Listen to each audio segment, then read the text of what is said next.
Perbedaan nyata hak keperdataan sebetulnya tidak diatur ya. Di keduanya tidak pernah disebut istilah. Maksudnya istilah hak keperdataan itu tidak pernah muncul. Baik di PP 4096 maupun di PP 18 2021 ya. Hak keperdataan itu bisa dibilang disimpulkan secara implisit ya bahwa kalau misalnya memang bangunan itu masih diperlukan, misalnya kalau kita merujuk ke PP 4096 itu ada ketentuan kan wajib bongkar bangunan yang sudah tidak dipakai. Bongkar bangunan sisa ketika HGB-nya habis. Anda harus bongkar bangunan kosongkan. Nah, tapi di situ disebut bahwa kalau bangunan masih diperlukan, maka ada ganti rugi. Kalau tidak diperlukan, maka tidak ada ganti rugi. Jadi itu secara implisit mulai muncul di situ hak keperdataan ya bahwa oke, kalau ada bangunan meskipun jangka waktu sudah habis, tapi bangunan itu masih diperlukan, maka ada hak keperdataan masih. Nah, hak keperdataan itu kan dasarnya adalah asas pemisahan horizontal ya.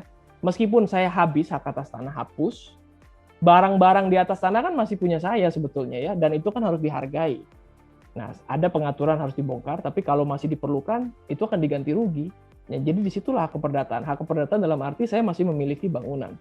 Nah, tapi tidak ada secara eksplisit ya, saya tidak melihat secara eksplisit. Jadi itu secara implisit disimpulkan, dan disimpulkan juga dari doktrin dan jurisprudensi yang beredar sih di kasus-kasus pertanahan, bahwa kalau memang ada penolakan permohonan perpanjangan hak atas tanah misalnya, tadi seperti yang saya sudah singkat jelaskan di Peraturan Menteri tahun 1999 itu kan meskipun ditolak, kalau penolakannya itu bukan karena alasan ditelantarkan tanah, maka dan bangunan itu memang masih mau dipakai ya, jadi si pemegang hak berikutnya, karena kan ditolak jadi otomatis dia nggak punya hak atas tanah lagi. Lalu diberikan kepada pemegang hak atas tanah berikutnya. Nah, pemegang hak atas tanah berikutnya dibebankan kewajiban untuk mengganti rugi bangunan-bangunan itu yang di atas tanah. Jadi di situ muncul hak keperdataan, tapi tidak ada secara eksplisit disebut itulah yang dimaksud hak keperdataan gitu loh Bu.